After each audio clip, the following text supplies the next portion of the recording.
Welcome to MDC Learning. Students, I'm teaching you the subject Financial Accounting, and the topic which we are dealing right now is amalgamation, absorption and external reconstruction. We have already completed 7 problems. This is the 8th and the last problem for this topic. Okay, chalo, let's read the problem, understand the problem and then solve the problem. Problem number 8. P and Q are carrying on the business of manufacturing of auto company.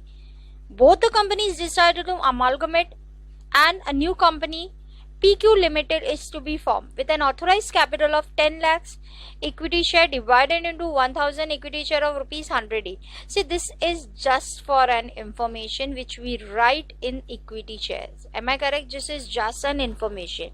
ये कहाँ आता है 10 lakh equity share? ये हमारा balance sheet के अंदर इस जगह पे आता है. सी यहाँ पे आता है. What they are saying, you are having 10 lakh equity share of rupees how much each? Sorry, 1 lakh equity share of rupees 10 each. Yes. So it is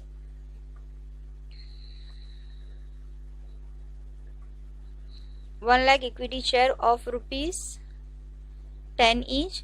सो ये आपका ऑथोराइज कैपिटल हो जा रहा है 10 लाख. ये हमारे कैलकुलेशन में आता नहीं. It is just an information which they give it to you and we write and keep it off. Okay, चलो आगे. The balance sheet of P Limited. Now see, this time the balance sheet is given in the vertical form. हमारा अभी तक जितनी भी balance sheet से T form में से इस बार उससे हमें कोई फर्क नहीं पड़ता है. Now see, equity share capital 1,40,000, reserves and surplus 30,000. I think इसको हम लोग इस तरीके से देखेंगे तो जल्दी से अच्छे से रीड कर पाएंगे. Now see, equity share holders form share capital 1,40,000, profit and loss account 30,000, 8% debentures 1 lakh, trade payable 54,000. Fix asset में बिल्डिंग है, प्लांट एंड मशीनरी, दोनों में डेप्रिसिएशन लेस करके. इन्वेंट्रीज है, ट्रेड रिसीवेबल है, कैश एंड बैंक है. सेकेंड कंपनी क्यू लिमिटेड में भी शेयर कैपिटल है, जनरल रिजर्व है, प्रॉफिट एंड लॉस अकाउंट है, ट्रेड पेबल है, बिल्डिंग प्लांट एंड फर्नीचर है. इसमें 3 एसेट्स है, इन्वेंट्री, ट्रेड रिसीवेबल और cash at bank. The assets and liability of existing company are to be transferred at the book value except some of the item given below. Now see, क्या बोला है कि assets और liability of this company will be transfer to new company. जो भी asset है हम सब लेके जा रहे हैं और वैल्यू क्या होगी? बुक वैल्यू एक्सेप्ट मतलब ये सब चीजों. गुडविल हम दोनों कंपनी को दे रहे, गुडविल पी को दे रहे 1,50,000 और क्यू को दे रहे 1,50,000. Furnitures and fixtures are valued 35,000. Now furniture and fixtures सिर्फ एक ही कंपनी में, देखो इसी का ही है 25,000 और यहाँ पे तो है ही नहीं, फर्नीचर्स एंड फिक्चर्स है ही नहीं, खाली बिल्डिंग और प्लांट एंड मशीनरी है. करेक्ट. उसके बाद ट्रेड रिसीवेबल ऑफ पी और रियलाइज फुल, मतलब ट्रेड रिसीवेबल रियलाइज यानी कि उसका पूरा पैसा आता है. And the bank balance of P limited is to be retain by the liquidator. Now see, trade receivable realise होता है, बैंक बैलेंस भी रिटेन करना है, यानी कि ट्रेड रिसीवेबल बेचने से जो मुझे पैसा आ रहा है और बैंक बैलेंस, ये दोनों को मैं रिटेन, और उसके अगेंस्ट में मैं उसको क्या कर रही हूँ, इसके अगेंस्ट में मैं ट्रेड पेबल पे ऑफ कर रही हूँ. The trade payable are to be paid out of the proceed of thereof, मतलब इसमें से हम ट्रेड पेबल पे ऑफ कर रहे हैं. Debentures of Q limited is destroy by issue of 8% 11,000 debentures at premium of rupees 10. 11,000 debentures है at premium of rupees 10.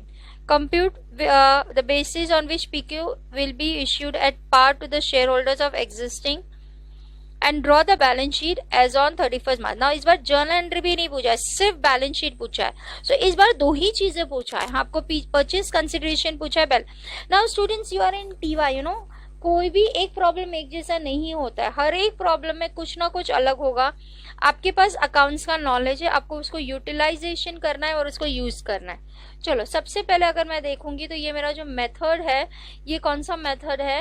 It is net asset method. Okay, तो चलो, हमारा जो परचेज कंसिडरेशन है पेमेंट मेथड नहीं है, it is net asset method. Net asset method.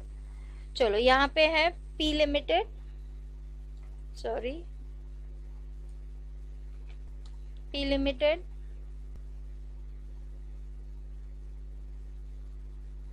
Q Limited,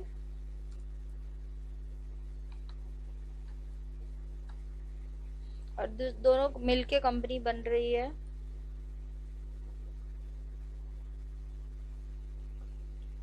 PQ Limited. Am I correct? चलो, will take over all the assets and liability. तो सबसे पहले देखो, यहाँ पे मैंने बोला था, यहाँ पे बिल्डिंग है, प्लांट एंड मशीनरी, वहां पे एक एक्स्ट्रा है फर्नीचर्स एंड फिक्चर्स. तो हम लोग तीनों का नाम लिख देंगे. क्या है? Building, plant and machinery, furnitures and fixture. Okay, चलो हमारे पास है प्लांट एंड मशीनरी,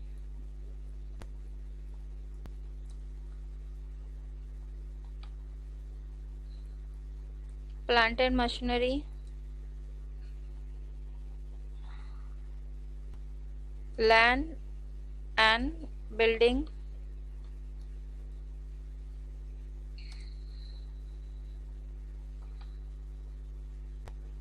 और एक है फर्नीचर एंड फिक्सचर. जब मैं प्रॉब्लम रीड कर रही थी तो मुझे दोनों कंपनी को गुडविल दिया गया है. So I will be writing here goodwill.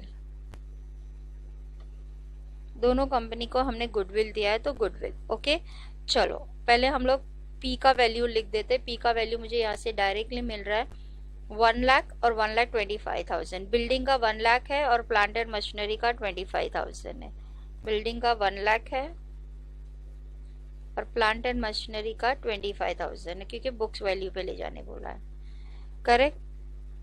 Yes. और सॉरी, और कोई फिक्स एसेट है? ये तो लाइबिलिटीज है, नहीं लेना है. फिक्स एसेट और कोई है? नहीं है. फिर इन्वेंट्रीज है, ट्रेड है, कैश एट बैंक है. हम लोग पहले एक ही का कंप्लीट करते हैं. फिर इन्वेंट्रीज,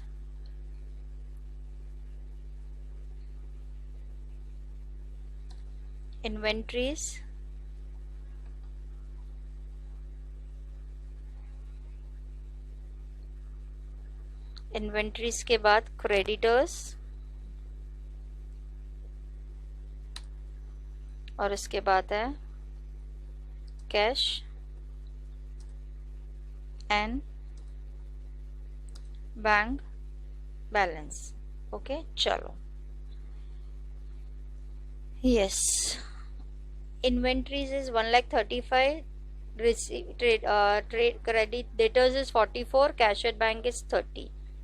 So 1,35,000, 44 और 30. So 1,35,000, 44 और 30. यहाँ पे फर्नीचर एंड फिक्सचर ये बंदे को है ही नहीं, तो हम इसको डैश करते हैं. ओके, उसके बाद लाइबिलिटीज क्या क्या है एक बार देख लेते हैं, फिर मुझे जो भी होगा. लाइबिलिटीज के अंदर डिबेंचर्स और ट्रेड पेएबल है. ओके, डिबेंचर्स का मेरे ख्याल से कुछ बोला था, तो मैं उसको बाद में देखूंगी.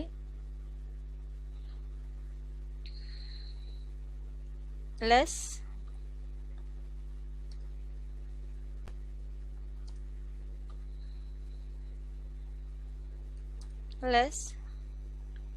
लाइबिलिटीज. यस, लाइबिलिटीज में है मेरे पास क्रेडिटर्स और डिबेंचर्स. सो 8%, अरे 8% डिबेंचर्स, उसमें मुझे कुछ बोला है. So I will see that creditors. Okay, creditors. चलो देखते हैं. 54,000 है ट्रेड पेएबल, मतलब क्रेडिटर्स. तो इसको हम डालेंगे 54,300. इतना ही है ना, 54,300. चलो नेक्स्ट पेज में अगर हम जा रहे हैं, सो यहाँ पे ट्रेड पेएबल इज 1,40,000. किसी का तो बोला है कि refund of and all that, वो मैं बाद में प्रॉब्लम रीड करते समय देख लेती हूँ. ओके, 1,40,000. फिर इसका building is 1,90,000, plant and machinery is 80, furniture is 25. Okay, so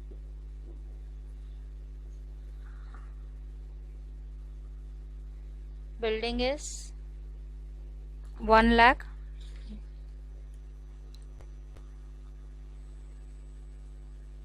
1 lakh 90, 80 and 25, 1 lakh 90,000, 80,000 and 25। ये अभी फिलहाल मैं बुक वैल्यू लिख रही हूँ, उसके बाद अगर किसी में कोई चेंजेस है will see to it. Inventories 50, 1,42,000 and 58, 50, 1,42,000 and 58, 50, 1,42,000 and 58। Okay students, ये हमारा ये सब चीजें है। So I just see once more.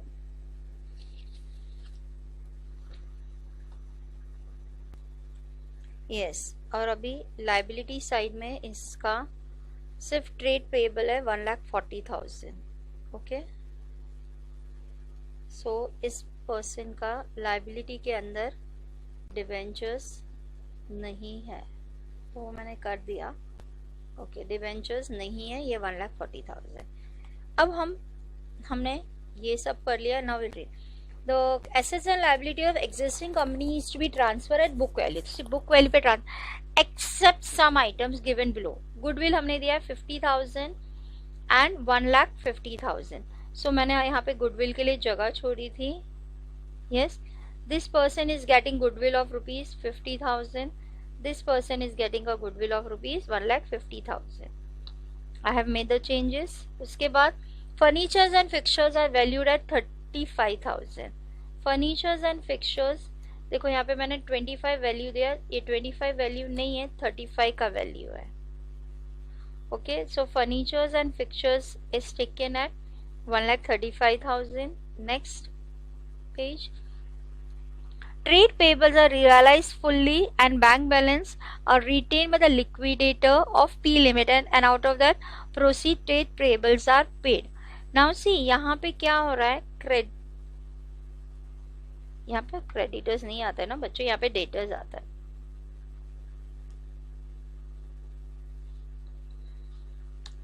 Now see, यहाँ पे क्या बोला है, डेटर्स और ये बैंक बैलेंस दोनों रिटेन किया है और उसमें से हमने हमारा बिल्स पेएबल पे ऑफ किया है। सो देखो, इसका मतलब है ये debtors I am not carrying along with me, ये डेटर्स मैं नहीं लेके जा रही हूँ क्योंकि ये मैं पे ऑफ कर पैसा आ जा रहा है। बैंक बैलेंस भी रिटेन कर रहा है, रिटेन मतलब he is keeping in the business, is not giving to me, and out of this to money he is paying off the creditors. That means I'm not carrying this creditors also along with me. समझा ये sentence का मतलब क्या है? देखो फिर से एक बार सेंटेंस को प्यार से पढ़ो। सेंटेंस में क्या बोल रहा है, trade payables are realise. Realise मतलब ट्रेड रिसीवेबल, और रियलाइज मतलब डेटर्स ने आपको पैसा दे दिया, आपने बैंक बैलेंस भी रख लिया है और ये दोनों मिला के आपने ट्रेड पेएबल्स को पे ऑफ कर दिया है, मतलब क्रेडिटर्स को पे ऑफ। यानी कि ना तो आप ट्रेड डेटर्स लेके जा रहे हो, ना बैंक बैलेंस लेके जा रहे हो, ना ये पे। Debentures to be discharge at 11,000 with 10% premium. तो कितने का है एक डिबेंचर्स का value? See debenture is always for ₹100। Are you getting it? So 100 मतलब अभी डिबेंचर्स का वैल्यू हो गया 110। यस, डिबेंचर्स का वैल्यू हो गया 110। 110 मल्टीप्लाई बाय 11,000। सो कितने का डिबेंचर्स आ गया? 1,21,200। यानी कि डिबेंचर्स का जो न्यू वैल्यू है दैट इज 1,21,000। सी डिबेंचर्स कभी भी 10 रुपीज का नहीं होता, it always of ₹100। So this is your debentures value. Now let's do the totalling of it. ये तो हो जाएगा 1,05,000, ये हो जाएगा 2,90,000। ऑलवेज टोटलिंग करके रखो, आपको पता है ना, आपको बैलेंस शीट के अंदर बहुत इजी पड़ जाता है। ये हो जाएगा 2 लाख, ये हो जाएगा 1,85,000, ये हो जाएगा, this is 1,42,000, and this is 58. Now I require calculator to write total assets. चलो टोटल एसेट्स कितना आ रहा है,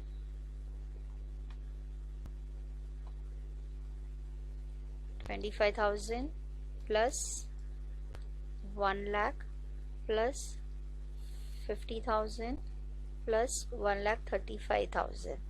So this is coming to 3,10,000. So this company is coming for 3,10,000. चलो इसका देखें, 80,000 plus 1,90,000 plus 35,000 plus 1,50,000 plus 50,000 plus 1,42,000 plus 58,000.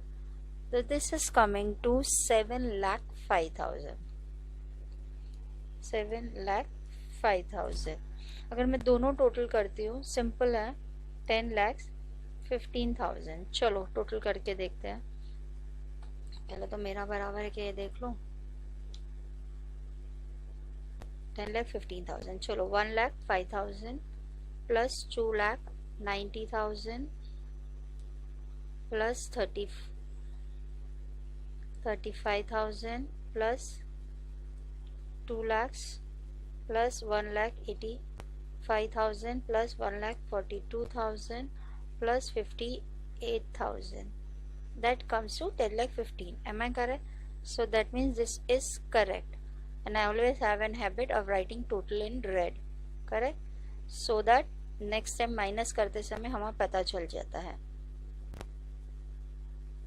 I think total liability नहीं भी निकालेंगे तो हम लोग डायरेक्ट नेट लाइबिलिटी निकाल सकते हैं, बिकॉज इस बार एक ही लाइबिलिटीज है दोनों तरफ. देखो, so I will write here net assets. Correct, net asset. So net asset आएगा 3 ओके इसको 10 lakhs minus 1,21,000 minus 1,40,000. So total आ रहा है 10,34,000. 10,34,000 में ये कंपनी आएगी. ये आएगा इधर 1,21,000, यहाँ पे आएगा 1,40,000. चलो 3,10,000 minus 1,21,000. So this is coming to 1,89,000. ये कंपनी मैंने 1,89,000 में खरीदी. इसका कितना आ रहा है, 7,05,000 माइनस 1,40,000. 5,65,000 में ये मैंने खरीदी. 5,65,000 में प्लस 1,89,000. सो मेरा ये क्या हुआ, अच्छा ये मैंने रॉन्ग किया. 10,15,000 में से सब माइनस होगा. 10,15,000 माइनस 1,21,000 माइनस 1,40,000. सो आएगा 7,54,000.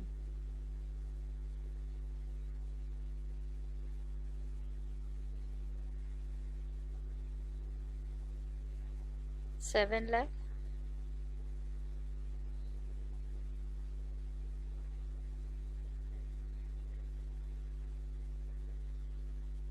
$7,54,000. अब अगर हम देखेंगे इसमें दोनों को ऐड करेंगे तो ये फिगर आना ही चाहिए, इसलिए मैंने क्रॉस चेक किया तो मुझे पता चला कि मैंने कुछ तो गड़बड़ किया है. देखो है ना 7. सो ये हो गया हमारा purchase consideration. Complete purchase consideration is done. No computation basis of par. आप एक पार पे शेयर इशू करेंगे टू एग्जिस्टिंग शेयर होल्डर्स, यानी कि ये जितना भी आपका पैसा है ये इतने का शेयर्स आपको कंपनी में, नई कंपनी में मिल जाएगा. हो गया परचेज कंसिडरेशन. करेक्ट. नाउ यहाँ पे हम लिखेंगे नंबर्स ऑफ इक्विटी शेयर्स कितने हो जाएंगे. Number of equity share, number of equity share कितने हो जाएंगे. इसको डिवाइड बाय 10 करेंगे तो 18,900. इसको डिवाइड करेंगे तो 50 6,500, ये हो जाएगा 75,400, दोनों को ऐड करेंगे तो this is my purchase consideration. I think ये अभी बहुत हो गया, I am getting bore by doing same and same thing, आप लोग को ये लर्न करना पड़ेगा। Now let's make balance sheet. अब इस बार जर्नल एंट्री नहीं पूछा है तो मैं नहीं बना रही हूँ, आपको इच्छा है तो आप बना लेना। नाउ सी, आपको मैंने यहाँ पे बताया टोटल कितने शेयर्स आपको मिले हैं, 75,400 शेयर्स। यस, सो यहाँ पे आ जाएगा कितने शेयर्स है आपके, 75,400 शेयर्स ऑफ ₹10 ईच, तो ये आपका टोटल हो रहा है 7,54,000। आपका शेयर्स इतने का ही है, सो ये आपका आ जाएगा यहाँ पे शेयर्स आ जाएगा, share capital 7,54,000।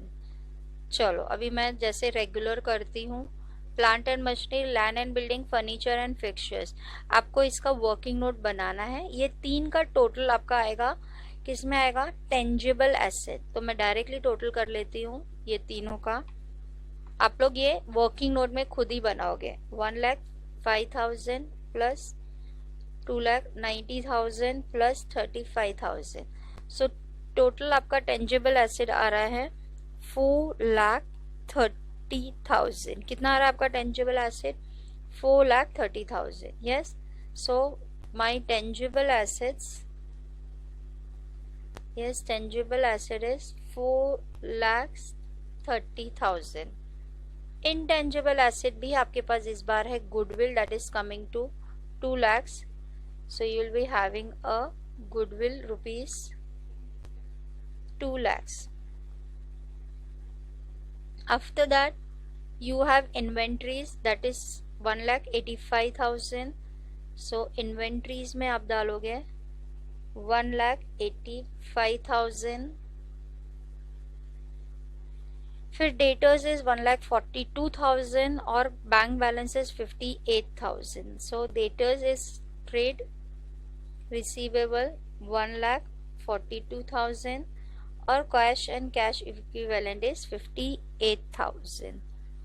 Are you getting it? चलो उसके बाद आपके पास है डिबेंचर्स, इसमें 1,21,000 है, लेकिन ये 1,21,000 के अंदर 11,000 डिबेंचर्स है, 10% प्रीमियम है। यस, सो डिबेंचर्स में आ जाएंगे आपके, debenture is long term provision, long term liability, debt comes to 1,10,000 और रिजर्व एंड सरप्लस में आपका 11,000 आ जाएगा प्रीमियम। कैसे आएगा आपको मालूम है, 11,000 आपको बोला था, ये देखो क्वेश्चन में देखो सिंपल था, यू नो लिक्विड देखो 11,000 था, तो 11,000 इंटू 100 इज 1,10,000 और 10% प्रीमियम यानी कि 10 रुपया प्रीमियम है, तो that is the premium is this much. Okay, security premium is 11,000।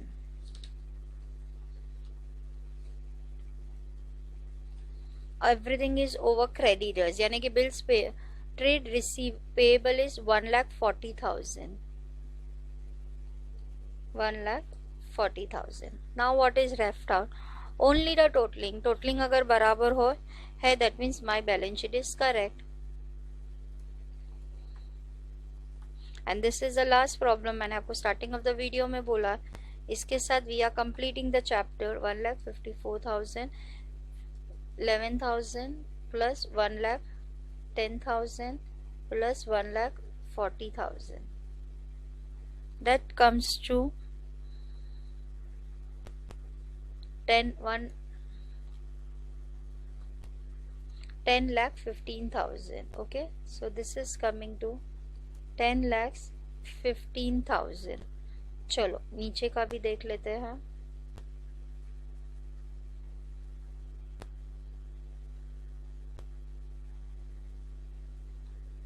थोड़ा फास्ट आ जाता है नीचे, यस, फिर फास्ट हो गया। ओके चलो हम लोग टोटलिंग करके बाद में लिख देते हैं। 4,30,000 plus 2 lakhs plus 1,10,000 85,000 plus 1,42,000 plus 58,000. That comes to 10,15,000. So here it is 10,15,000. So आपका बैलेंस शीट ऐसे दिखेगा. Correct? So this is your balance sheet. Okay? चलो बच्चा, थैंक यू. नाउ प्रैक्टिस, अपने आप प्रैक्टिस करो. 8 प्रॉब्लम बहुत हो जाते हैं. हर एक प्रॉब्लम में कुछ ना कुछ नया था. मैंने हर एक जितने भी अलग अलग टाइप के प्रॉब्लम्स थे मैंने कंसीडर किए. ओके, चलो बाय, टेक केयर.